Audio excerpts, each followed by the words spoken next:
Nano, ¿cómo está? Buenos días, gracias por acompañarnos. Me gustaría empezar con eso porque el presidente recibe serias críticas por los consejos de ministros descentralizados. Acá ha habido uno en Tacna y la verdad es que desde que se anunció nos preguntamos para qué servía eso, ¿no?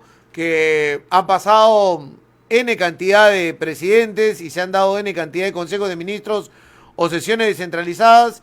La agenda sigue siendo la misma, pero el gobierno desde el centralismo de Lima no cumple con ninguno de los ofrecimientos. Y también a esta pregunta quiero sumarle que lo que se ha escuchado ahí es principalmente el tema de un grupo de personas cercanas al gobierno que gritan cierran el Congreso.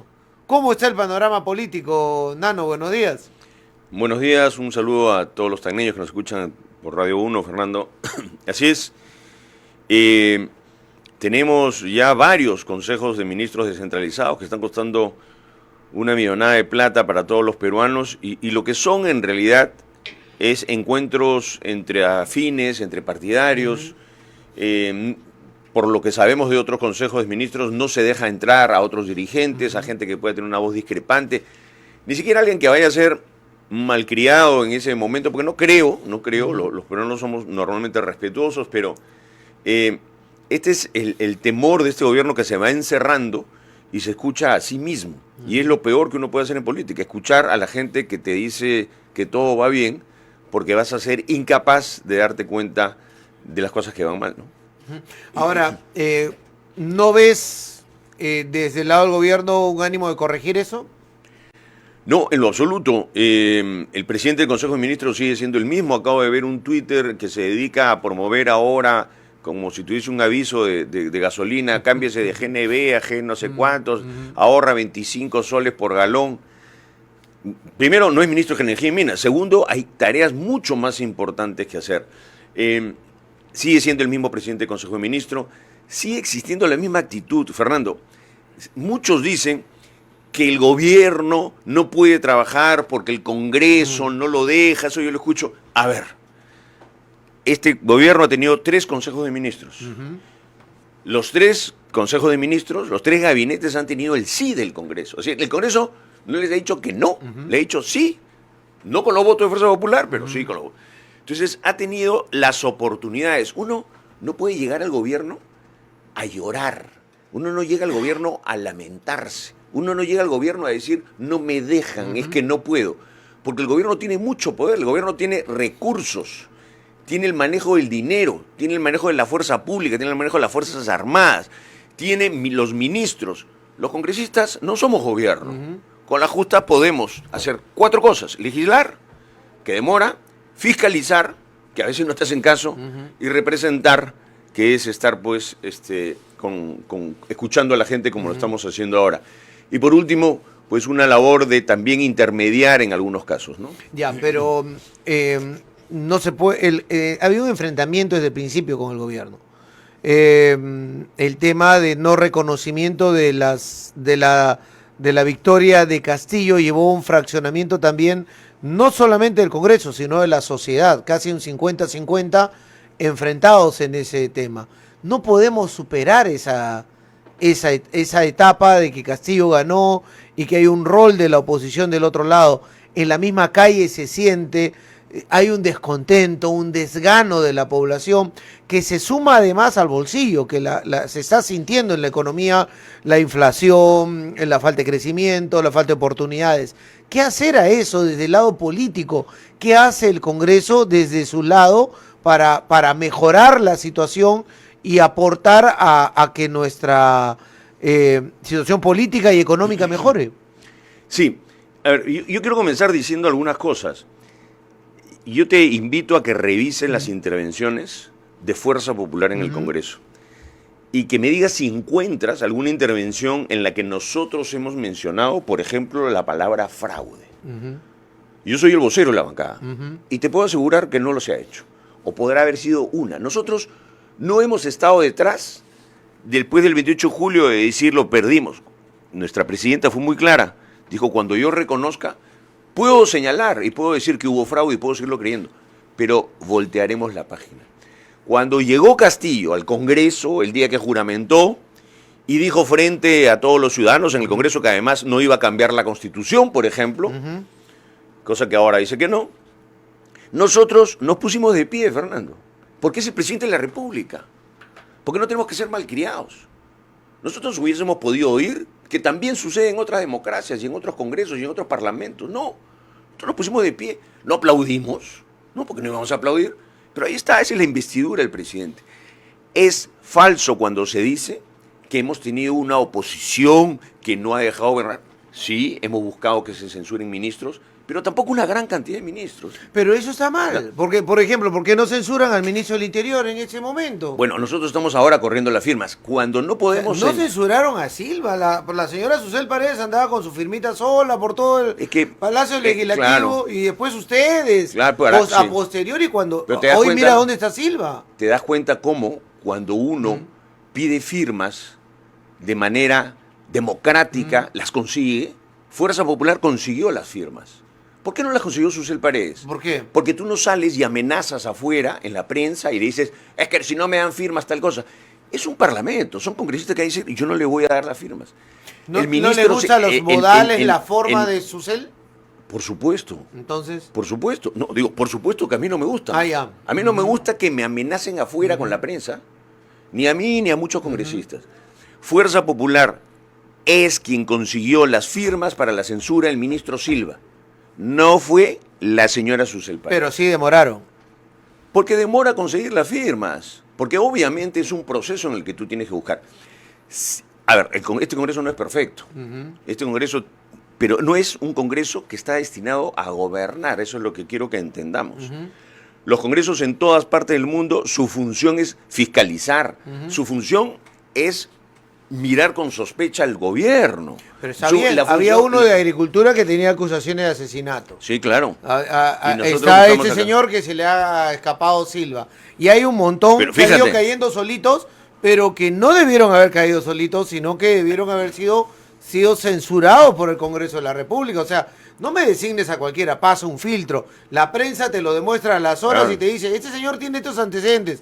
El Congreso no reacciona. Pero toma fíjate. un tiempo, se queda mirando y no los saca. Fíjate, Fernando, es curioso porque la gente en las calles te dicen, algunos te dicen, estamos molestos con ustedes porque no censuran, porque no lo sacan, porque no lo vacan. Y la otra mitad dicen, estamos molestos con ustedes porque lo quieren vacar, porque censura. Claro, al final la suma es terrible. Pero si se hace coherentemente, sí es justificada ciertas vacancias, ciertas censuras. Yo creo que Fuerza Popular ha sido coherente. Te decía, por ejemplo, cuando se lanzó la comisión para investigar el fraude de las elecciones, no fue una iniciativa nuestra. Es más, nosotros pensamos que no debería haber una investigación porque se iba a decir que después no se encontró nada. Nosotros hemos sido muy firmes en buscar censuras, pero también porque tenemos que buscar elementos que nos den la posibilidad de sustentar bien una censura. Tampoco se trata de pararse y lanzar una vacancia por lanzarla, como ha sido. Razón por la cual se desgastó este tema de la vacancia, ¿no? Pero lo que quiero decir es, a ver, cuando la gente está descontenta en la calle, el gobierno es el ejecutivo en nuestro país. Las leyes no son rápidas, las leyes demoran y tienen que demorar porque se tienen que hacer bien. La fiscalización tampoco es rápida, porque el gobierno, cuando tú le pides información, tampoco te la da y no te va a decir sus errores. Entonces, quien debe ejecutar es el ejecutivo, quien debe hacer, y este gobierno es incapaz de hacer. Y lo vemos en los ministros que recluta y en los niveles de ministros. Que no te estoy hablando de niveles que sean delincuenciales ni impresentables. Niveles con poca capacidad profesional, podrían ser gente proba o no, es otro tema. Pero rifar los cargos de ministro entre los amigos y por el cuoteo con Perú Libre, eso es lo que nos ha llevado a este desgobierno.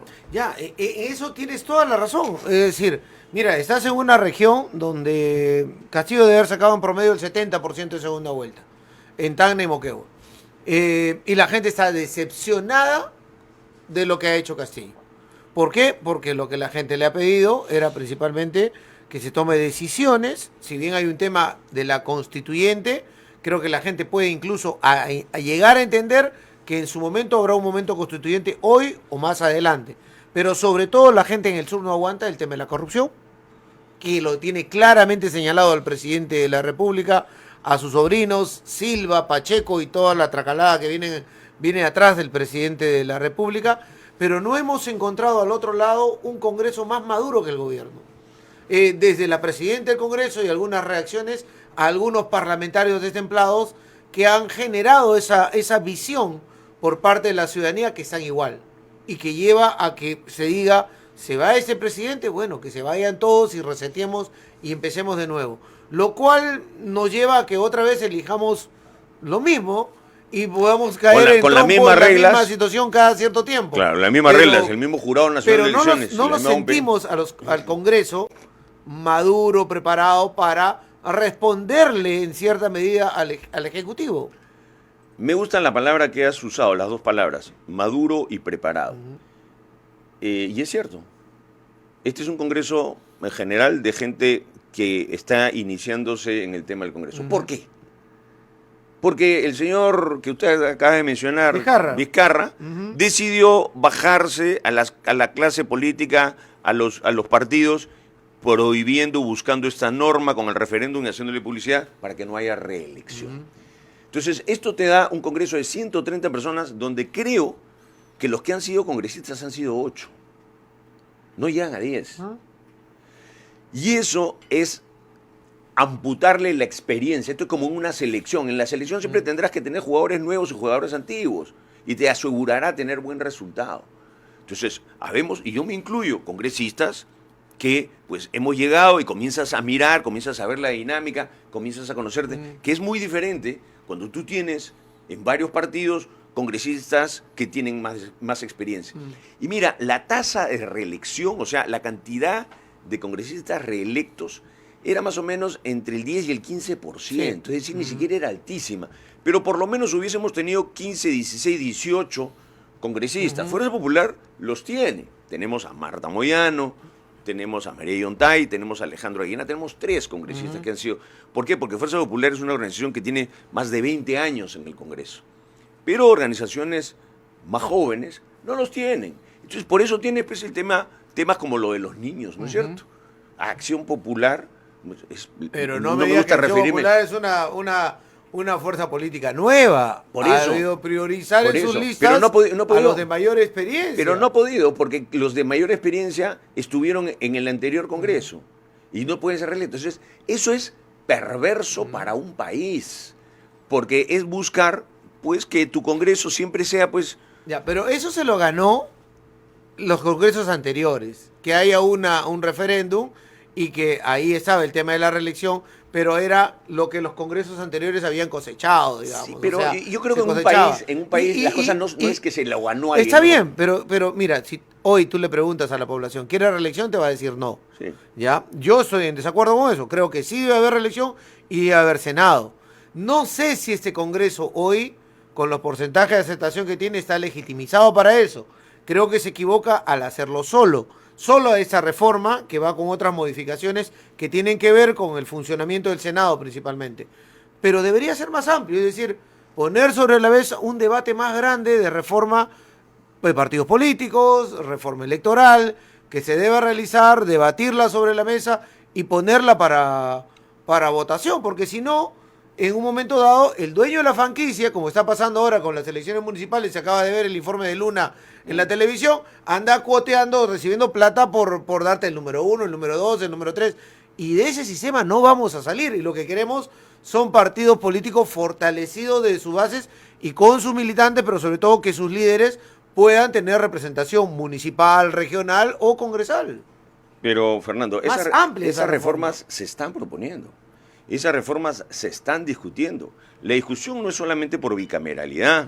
La discusión es qué tipo de circunscripciones vamos a tener, si van a ser uninominales, plurinominales, binominales, es decir, si en un distrito, ¿no?, de determinada región van a escoger 1 o 2, si se pasa segunda vuelta. Esta discusión está abierta.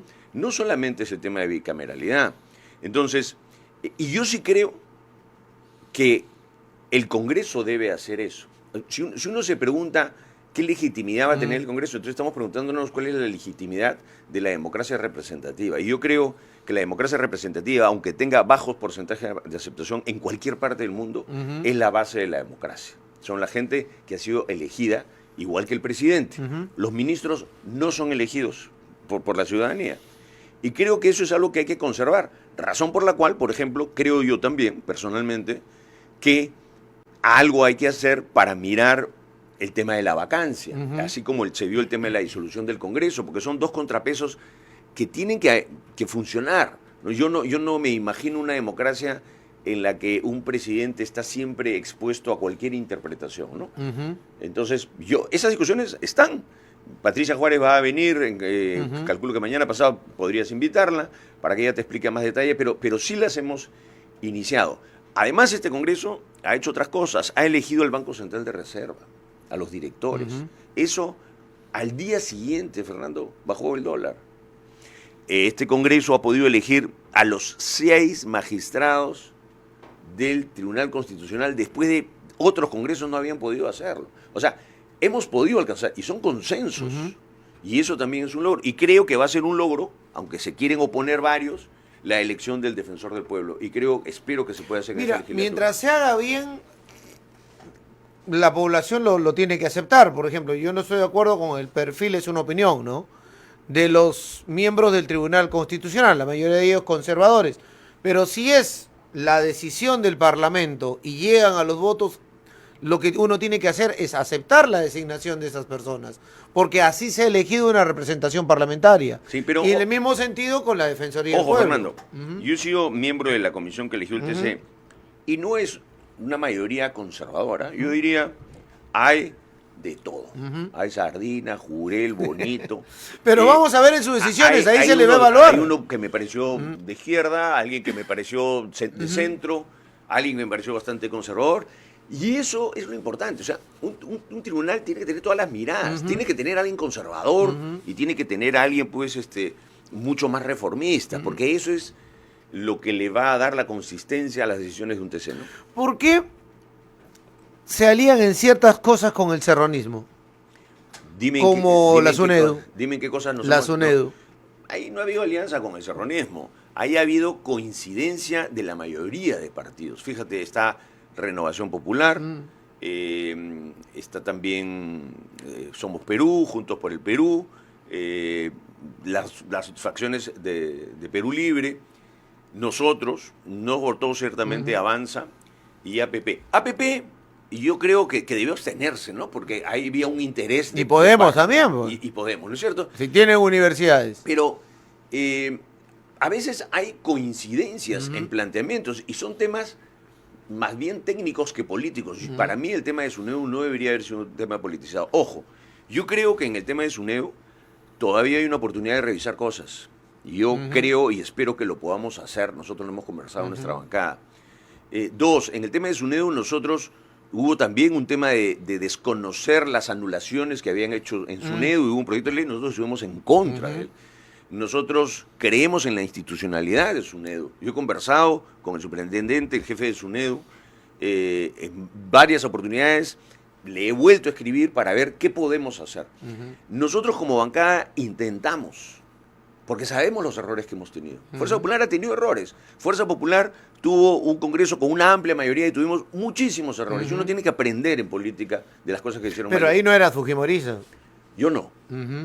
Bueno, pero aceptan esos errores cuando tenía una bancada de 70 y tantos. Porque era el momento de demostrar, era un gobierno de derecha, con Kuczynski, con la mayoría congresal que podían tener una alianza, y el fujimorismo tuvo la oportunidad única de demostrarle en aquel momento que no era obstruccionista y que podía en cierta medida colaborar a hacer gobierno para hacer opción en la siguiente elección.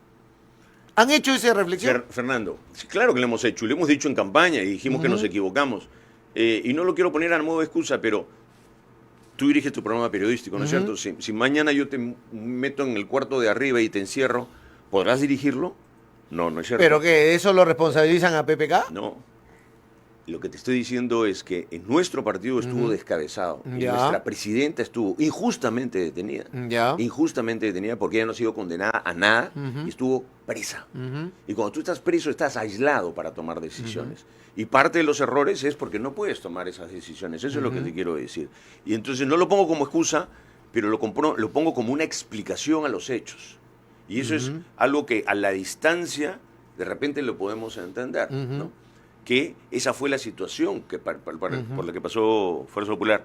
Momentos en los que yo no estaba, pero uno tiene que asumir los pasivos y los activos de una organización. Sí, es que los analistas colocan eso como el inicio de la entrada en ese túnel que aún no salimos, ¿no?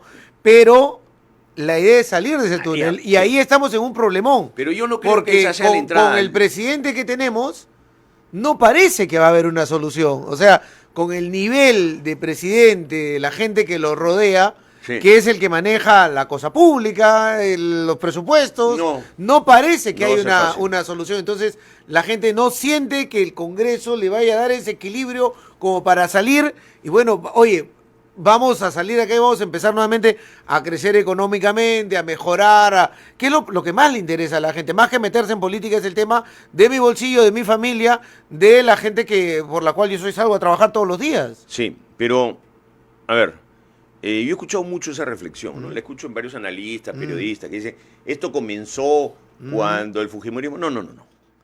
Esto comienza con el desmontaje que hace el presidente Vizcarra. Comienza, luego se profundiza con la disolución del Congreso, con las reformas perversas que hizo Vizcarra, y continúa con el COVID, que tampoco debemos dejarlo de lado. Entonces, claro, uno puede decir dónde empezamos, ¿no? Como la famosa frase de Vargas Llosa, en qué momento se jodió el Perú. Se jodió el Perú, pero yo creo, si yo miro el mediano plazo hacia atrás, yo creo que ahí hubieron un montón de oportunidades, y lo que se hizo fue desmontar la poca institucionalidad que teníamos y después nos fuimos al hueco, no lo calculábamos, con el COVID. Y después del COVID salimos con una economía destrozada, con un pésimo manejo del COVID, manejo del Estado. Yo no le echo la culpa solamente al gobierno de Vizcarra, es el Estado. Sí. ¿Quién ha gobernado este Estado los últimos 20 años? ¿Fuerza Popular? No. ¿El fujimorismo? Tampoco. Nosotros no hemos manejado un sol de los presupuestos. No hemos tenido ninguna gestión. Ya, pero Hemos tú dices estado en el 20, pero Congreso. si le decimos 30, Pero- sí. Si le decimos 30, nos vamos a cuando cambiaron las cifras, Fernando. A cuando comenzó a reducirse la pobreza. A cuando se construyó la máxima cantidad de carreteras que se ha construido en nuestro país. Nos vamos a cuando tuvimos la pacificación. Nos vamos a cuando tuvimos una base económica que mejoró el empleo en nuestro país como nunca. De eso es lo que han vivido estos últimos 20 años los gobiernos. Pero también Y- cuando traficaron armas, se aliaron al narcotráfico y violaron los derechos humanos. Sí, también. Pero hay que ver los dos lados, pues, ¿no es cierto? Entonces, yo estoy hablando del tema socioeconómico. Si los gobiernos han tenido recursos y este gobierno tiene recursos, es por un modelo que les ha permitido tener, por ejemplo, la inmensa cantidad de millones de dólares que tiene este gobierno por la recaudación de, ¿no?, la, comillas, malvada y maldita minería, por ejemplo, que ahora le está dando dinero al Estado, el Estado no va a saber no sabrá qué hacer. No va a saber qué hacer porque no tiene ni siquiera una capacidad.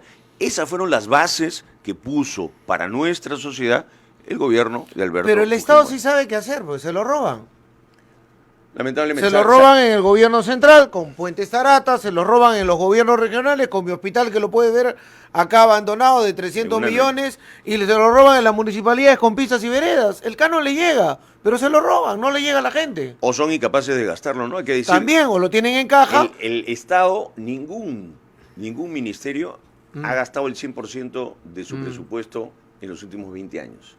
Ningún gobierno regional ha gestionado su presupuesto más allá del 98%. Siempre hay dinero que devuelven en un país donde todavía hay pobreza. No, y lo peor, o sea, yo puedo entender que haya recursos que queden porque hay proyectos que estás elaborando. El tema es que el proyecto qué beneficio genera. O sea, tiene que haber un beneficio. Tengo un gobierno regional, te pongo hoy día, que salimos de pandemia y está construyendo la nueva sede del gobierno regional. 100 millones de soles para la burocracia del gobierno regional. Cuando necesito salud, necesito educación, necesito seguridad ciudadana, necesito cosas básicas para poder empezar a salir de esta pandemia y aprender de esos 2 años encerrados, qué cosas necesito para mejorar hoy económicamente, que estoy tan golpeado. Estoy rezando para que salga mi AFP. Una de las... O ven un bono del gobierno, cuando lo que tengo que hacer es chambear, trabajar. Tú que apoyas a los emprendedores y has tenido cuánto tiempo con los emprendedores, sabes el sentimiento que esa gente tiene, que golpeados han sido por la pandemia. Y seguimos teniendo un Estado que lo sigue golpeando. Yo ayer he estado con las asociaciones de comerciantes de todas las galerías, la gente de Tupac, de Bolo, de Alfonso Ugarte, y no solamente eso. Ahora tienen una norma de la SUNAT que pretende pasarlos a todos a boleta electrónica sin haberlos capacitado, sin darles oportunidad de cambio, exigiéndoles que tengan equipos, que impriman, que se cuelguen de sistemas que ellos tienen que pagar. Y eso es la versión, el Estado 1, que es SUNAT. Tienes Indecopi, tienes Digesa, tienes Defensa Civil, tienes Digemit, tienes el municipio distrital, tienes el municipio central, tienes los gobiernos regionales que nos llenan de normas y que parece que estuviesen esperando a que tú decidas emprender para caerte encima. Pues eso es lo que hay que cambiar, eso es lo que nosotros queríamos cambiar. Yo por esa razón tuve el honor de ser el jefe de plan de gobierno de Fuerza Popular y diseñamos un plan de gobierno destinado sobre todo a hacer una revolución para apoyar a los emprendedores de nuestro país. Perdimos, para nosotros nos ganaron el triunfo, no importa. Que nos corresponde estar en la oposición y nos corresponde exigir que gobierne. Pues yo no creo que este gobierno tenga la capacidad siquiera de entender el problema. No lo creo. Y creo que lamentablemente esto se va a ir agravando y en algún momento tendremos que pensar pues en una solución que si implica que nos vayamos, implicará que nos vayamos. Yo no voy a estar agarrado a nada. Pero lo que no podemos hacer es saltos al vacío. ¿Y por qué en ese proceso toman algunas decisiones que no le caen bien a la gente? ¿Cómo qué? Inti Bryan, Merino, Antero Flores, A ver, Chávarri. A ver, Inti Bryan, Merino, me las dices... buscan a propósito para quedar mal ante la Pero población. yo no y la entiendo. Comunidad. Miles de ciudadanos marchando en las calles para que salga ese gobierno, Pero yo he escuchado, para que haya un cambio, hay un nuevo proceso, una elección en la cual ustedes están ahora en esos cargos y al final de cuentas la gente siente que hay impunidad, porque el tema no era de que Merino, Antero o el ministro del Interior vayan a la cárcel, era que puedan ser investigados y procesados por la Fiscalía. A ver, en primer lugar, cuando tú dices esto es algo que fastidia o molesta a la gente, yo escucho a mucha gente que no. Entonces, yo creo que debemos de dejar hablar. ¿Es tu algoritmo, Nano?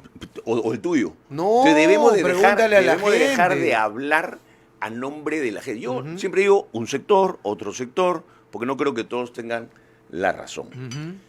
Yo escucho a mucha gente, muchísima gente, entre los cuales están representados, por ejemplo, el mismo congresista Cabero, que no es de mi partido, que tiene una posición muy firme, porque cuando tú ves toda esta investigación, te das cuenta que no ha habido absolutamente ninguna prueba formal. Estamos hablando de la libertad de las personas, que es otro derecho después del de la vida y luego la libertad.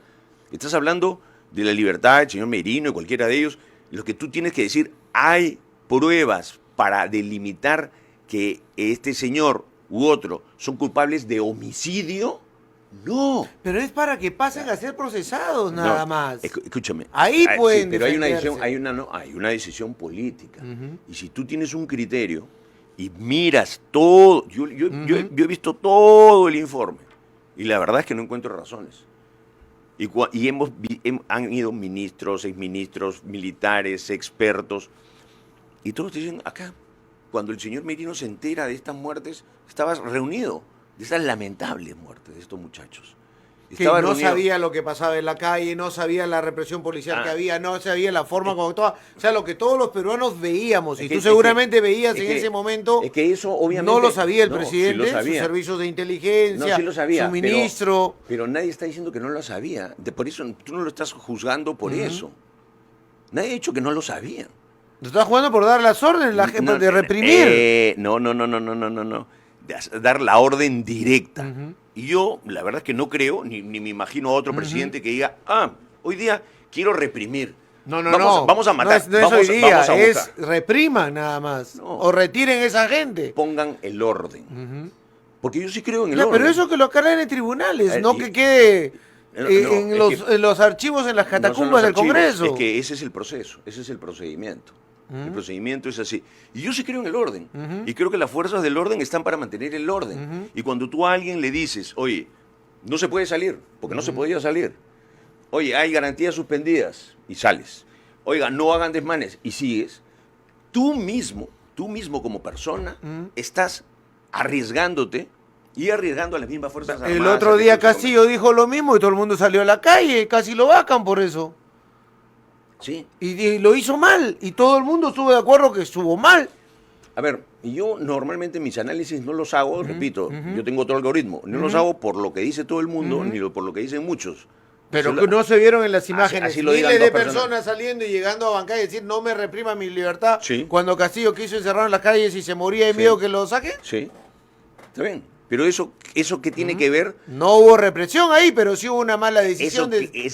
Pero son malas decisiones, pues, que uno tiene que retroceder. Pero eso es muy diferente a asegurar que alguien está complotando o está buscando un homicidio con órdenes directas. Eso fue... Por eso te digo, déjenle eso a la fiscalía.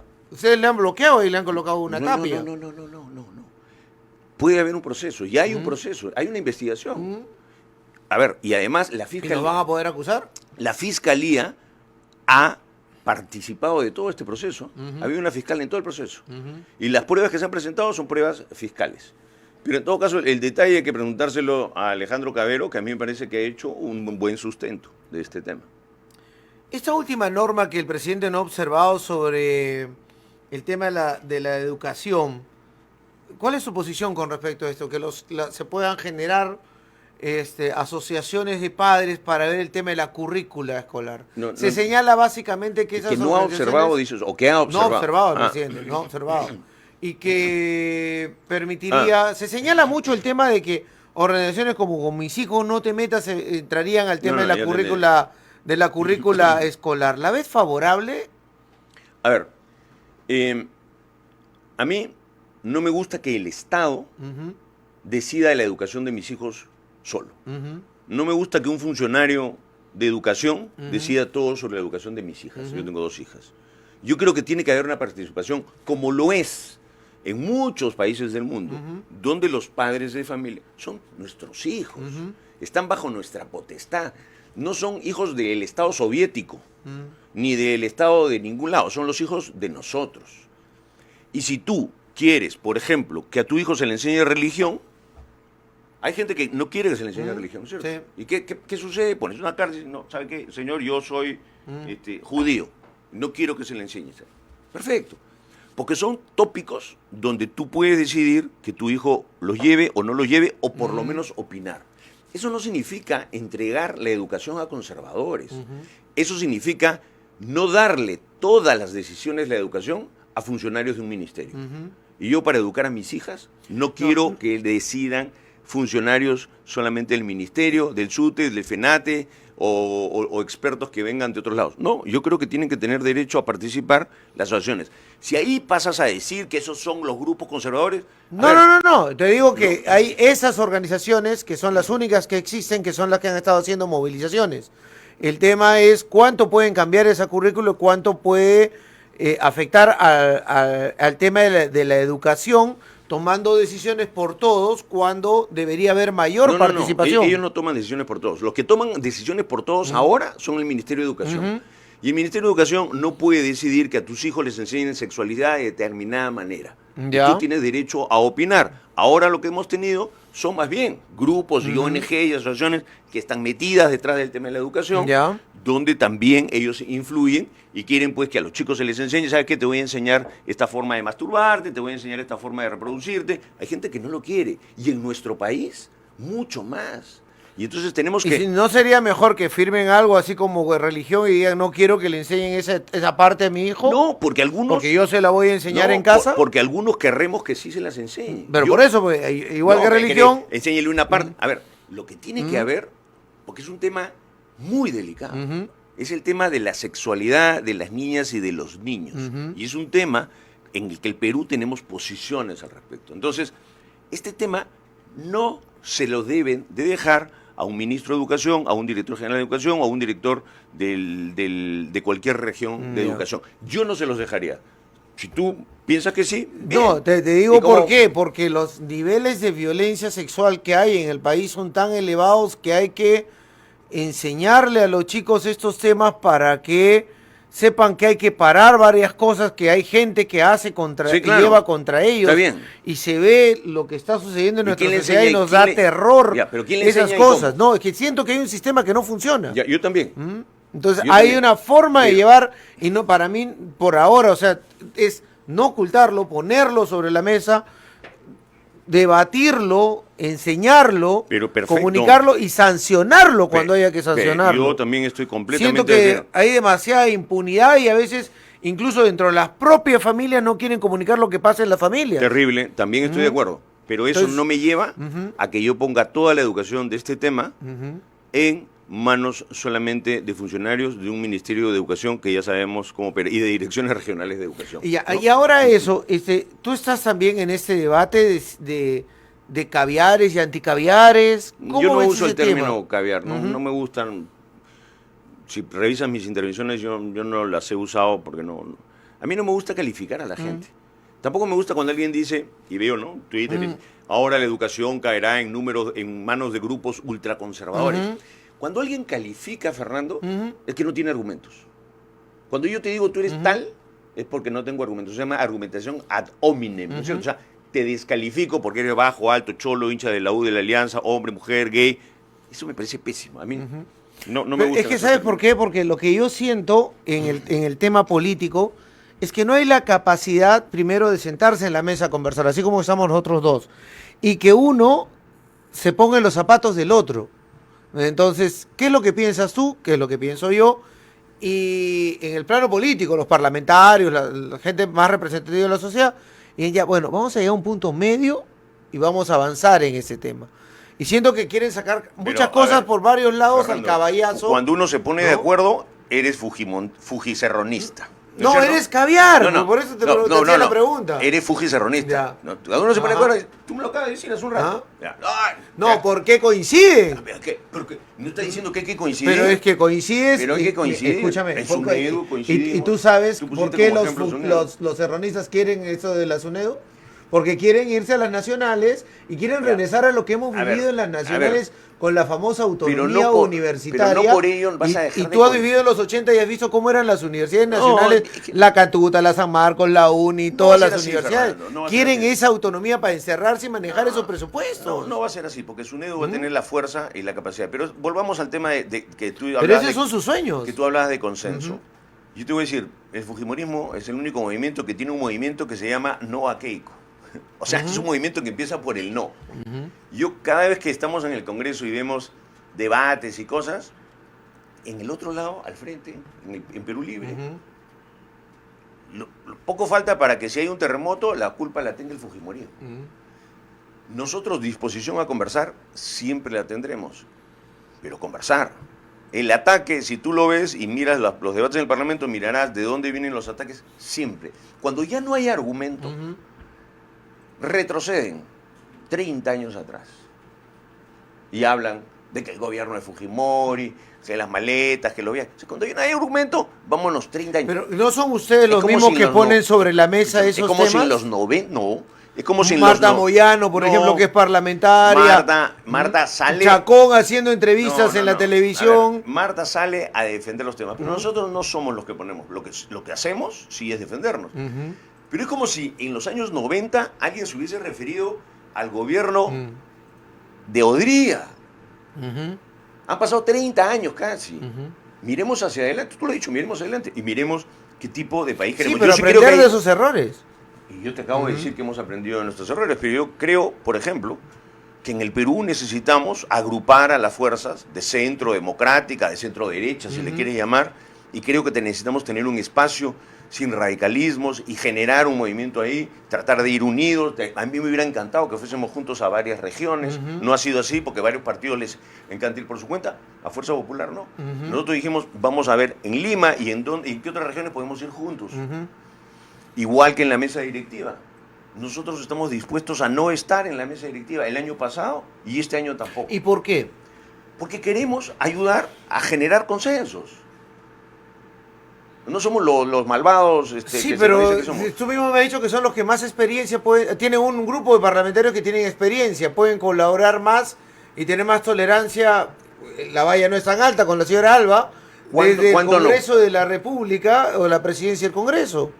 Para que digan que toda la responsabilidad... Pero los hechos lo juzgarán en el momento en el cual se desempeñen como miembros de la mesa. Yo te voy a contar, Fernando, cómo se juzgan los hechos. Tú acabas de mencionar hace un rato atrás que cuando Fuerza Popular con PPK, yo te pregunto, ¿cuántos gabinetes se bajó Fuerza Popular de PPK?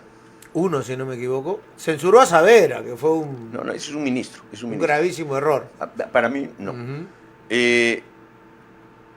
Fuerza Popular le dio su voto de investidura a todos los gabinetes de el señor PPK. Ya. A todos. Entonces, esa es la gran obstrucción. Es más, Fuerza Popular también le dio el sí a gabinetes de Vizcarra.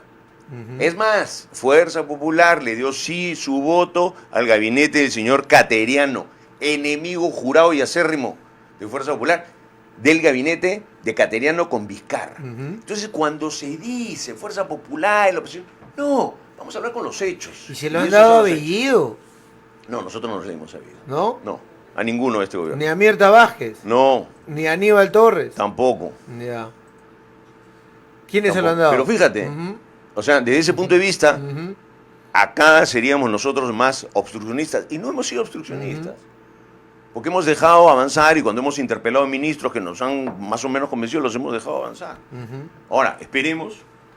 Ahora, pero disculpa, ¿por qué la percepción, y te lo digo como percepción, por qué la percepción es que están juntos Avanza País, al otro grupo de Renovación Popular y que son ese bloque de derecha bruta y achorada, y no lo que hoy siento de ti que es diferente, buscando un bloque de centro izquierda, de centro derecha en el país? Centro izquierda. Centro derecha, te estoy aclarando. A ver, la percepción es real, porque sí hemos andado juntos y hemos buscado estar articulados, pero no es con la derecha bruta y achorada. A ver, nosotros hemos andado juntos. Fuerza Popular, Avanza País, Renovación. Con Renovación hemos tenido varias discrepancias en algunos momentos, censuras que ellos han querido hacer. Avanza País, por ejemplo, cuando Pati Chirinos sacó la vacancia sin consultar, a nosotros nos fastidió, ahora sí lo podemos decir. Porque en muchos casos las críticas se hacen al interno. No. Los enemigos están al frente, no a los costados. Pero hemos caminado juntos, igual con APP. Y APP en muchas votaciones nos ha molestado y nos fastidia algunas votaciones que tiene y que ha tenido recientes, por ejemplo. Pero tratamos de agrupar y un buen sector de Acción Popular. Eso permitió la elección de Mari Carmen Alba. Y yo espero, y estuvo Podemos también, espero que podamos mantener un poco eso. ¿Qué es el contrapeso a este gobierno? Entonces, la lectura puede ser, mira, la lectura mucho, que este Congreso. Fernando, si no fuera por este Congreso, nuestro país sería Venezuela hace meses. Si no fuera por este Congreso, estaríamos en el modelo boliviano. Si no fuera por este Congreso que le ha puesto el pero acá. Claro, a mucha gente le molesta, sobre todo a los que ganaron. Pero que gobiernen. Nosotros estamos para hacer oposición. Ya, no está bien, la estructura del Parlamento no le va a permitir al gobierno llevarnos a esa situación. Felizmente, ¿no? Por la elección que ha hecho la población de los parlamentarios. Pero tampoco nos van a llevar a Venezuela o a Bolivia o a lo que se quiera decir de la izquierda latinoamericana con este presidente. Si el señor no conoce ni de dónde queda Tarapacá y lo menciona que queda acá en Tacna, ¿tú crees que eso es a propósito o es una falta de cultura, de capacidad, de preparación? Una de las cosas, de las mejores cosas que se hizo, es regular la disolución del Congreso. Y la hemos regulado porque el Congreso no puede ser disuelto por cualquier cosa, como lo hizo Vizcarra, que hizo una disolución fáctica, mal hecha, que para mí fue un autogolpe. Felizmente este gobierno no lo puede hacer. este gobierno sería feliz de cerrar el Congreso y de tener 3 meses con una comisión permanente a la que harían puré. Este Congreso, con los defectos que tenga, la presidenta del Congreso, con los defectos que pueda tener, ha puesto este par. Y así es la democracia. Felizmente, Fernando, felizmente tenemos un Congreso. Algunos quisieran que no lo haya. Y algunos quisieran que este presidente sea gobernado por los disquecaviares, a mí no me gusta el término, lo dije, o gobernado por Cerrón, o gobernado por sus amigos chotanos. Y no lo puede hacer porque hay un Congreso y también porque hay una prensa. Y hay que reconocer acá que ha habido una labor de la prensa. Sí, pero el principal enemigo del gobierno de Pedro Castillo es Pedro Castillo. Entonces, dejémoslo. ¿Pero por qué lo van a dejar si le hace daño al país? No, te digo, por eso. ¿Ah? Entonces, dejémoslo ahí nomás. No le hagamos No, es que oposición. un Congreso más preparado, más estructurado, espera el momento, sabe tomar las medidas. Yo te lo digo, ya hubiesen sacado al ministro del Interior inmediatamente y dice que está recolectando las firmas. No sé por qué sacaron a Betsy Chávez. ¿No? A Betsy Chávez, ¿por qué la sacaron? Congresista de Tacna. Por el tema del paro del aeropuerto. Y ha habido ministros que han hecho cosas peores. Ver, no fue solamente el paro del aeropuerto, fue fundamentalmente para mí, políticamente, por el tema de servir. Servir no puede ser una institución. O sea, se defiende SUNEDU, pero no defendemos servir. Servir que se la pasaron a... Quería adscribirla totalmente y manejarla al sector trabajo. Y eso no es, pues. Y yo tampoco estoy de acuerdo con las políticas que ella quería desarrollar con las nuevas reglamentaciones de trabajo. No iba a poder hacerlas con ese Congreso. Bueno, quería hacer un código laboral así es la que democracia. podría haberse trabajado desde el Congreso incluso. Lo que se estaba trabajando era bien complicado. Y sobre todo iba a afectar sobre todo a la pequeña y mediana y microempresa. Sobre todo. Pero, repito, yo creo que la democracia como la hemos tenido hasta ahora, con esta inexperiencia que tú has vuelto a repetir, y es cierto, pues hay inexperiencia. ¿Por qué hay inexperiencia? Porque tenemos una norma perversa que no permite tener experiencia en el Congreso. Solamente quieren que se jueguen en la selección los que han sido juveniles, y no los que han participado en Copa Libertadores. Sí, pero siempre hay suplentes que juegan bien. Bueno. O sea, y los partidos deben tener esos si la condición era no hay reelección, bueno, en esta vamos a ir y vamos a demostrarle que tenemos buenos cuadros. Es que felizmente, felizmente hay partidos como Fuerza Popular que pero sí de tienen. 130, ¿cuántos hay? Poco, pero nosotros somos curiosamente... ¿Así? Sí, somos curiosamente ya, pues. el partido que más congresistas reelectos tiene. Ujú. De otros partidos. ¿Por qué? Porque Fuerza Popular sí es un partido. Pero y además no solamente se trata de reelección, se trata de preparación política. O sea, Sí, claro. hay muchos que han entrado, ahí tienen los niños que te demuestran claramente a qué entraron. ¿no? Y mira los años que tiene ¿Y Acción por qué Popular no lo como sacan partido. esos señores? ¿Por qué no lo suspenden? ¿Por qué no lo sancionan? Porque primero lo tiene que sancionar su propia bancada. No puede Ya. llevarlos a la Lo comisión. puede llevar a ética, pero tiene que tener causales efectivas y no hay esas causales efectivas. Es decir, nuestra democracia representativa en nuestro Congreso está así de organizado. Algunos dirán, es que debería ser más fácil sacar un ministro, debería ser más fácil recolectar firmas, debería ser más fácil la vacancia. Yo no creo. Yo sí creo que el Congreso debe tener pasos. ¿Por qué? Porque eso permite pues que de otro lado no se sientan afectados, porque también podrías abusar desde el Congreso cuando las cosas podrías manejarlas fácilmente. Entonces, así es. El Congreso, Fernando, es como un buque grande, ¿no? Como si fuese un acorazado, los acorazados antiguos, donde... Me estás presentando el Titanic, ¿ah? No, donde tienes tripulación por un lado, también podría ser el Titanic, que no sabe virar a tiempo, pero es grande. No está diseñado para ser enorme, para ser rápido, perdón, ni para ser pequeño. No está diseñado para que las órdenes se muevan rápido, no va a disparar sus cañones rápidamente, porque tienes que ponerte de acuerdo, marinero 1 con marinero 2, piso de arriba para cada uno. El ejecutivo es como si fuese una lancha torpedera, rápida, o una corbeta. Quien no está funcionando es esta corbeta. El Congreso, ese es su ritmo. Porque el Congreso no gobierna, repito, lo he dicho varias veces y lo seguiré repitiendo, el Congreso no es el Ejecutivo. La gente cree en nuestro país que el congresista tiene que hacer obra, por ejemplo. Yo le digo siempre a la gente, cuando ustedes escuchen a un congresista que les promete una obra, les está mintiendo. Sí, o le piden chamba. ¿Ya? O pedir chamba. Pero que él venga y diga, yo voy a construir esto. Está mintiendo, y no solamente está mintiendo, sería un delito. Porque no tenemos iniciativa de gasto. Los congresistas debemos de hacer leyes. Y las leyes, bien hechas, demoran. Porque para ser bien hechas tienes que consultar, como has dicho tú, a varios, pues tienes que consultar, tienes que consensuar. Yo creo que hemos hecho cosas consensuadas también. Hemos sacado una norma la semana pasada sobre las MIPES. ¿Quién preside la comisión de producción? El congresista Quito.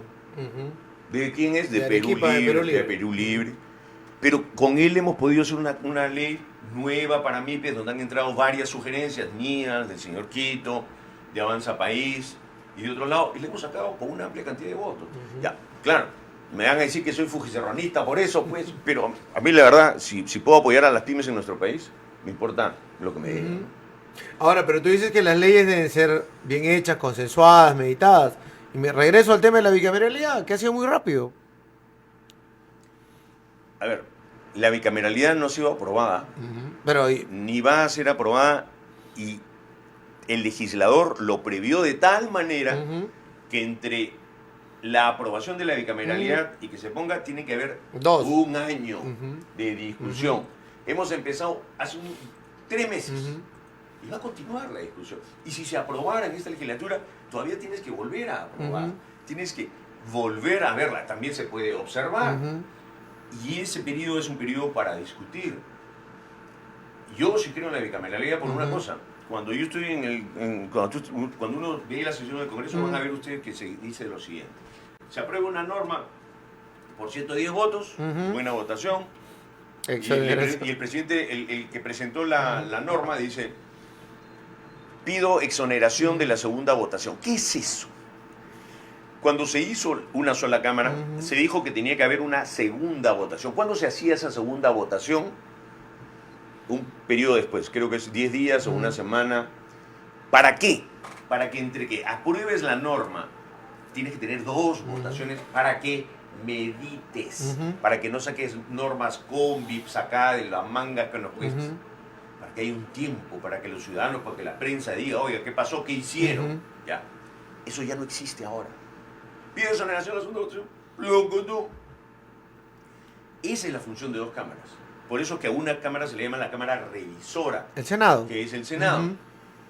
Donde además suele estar la mayor experiencia política, porque son elegidos a nivel nacional, como tú ves un senador chileno, un senador francés, español. Tienen los senadores que teníamos.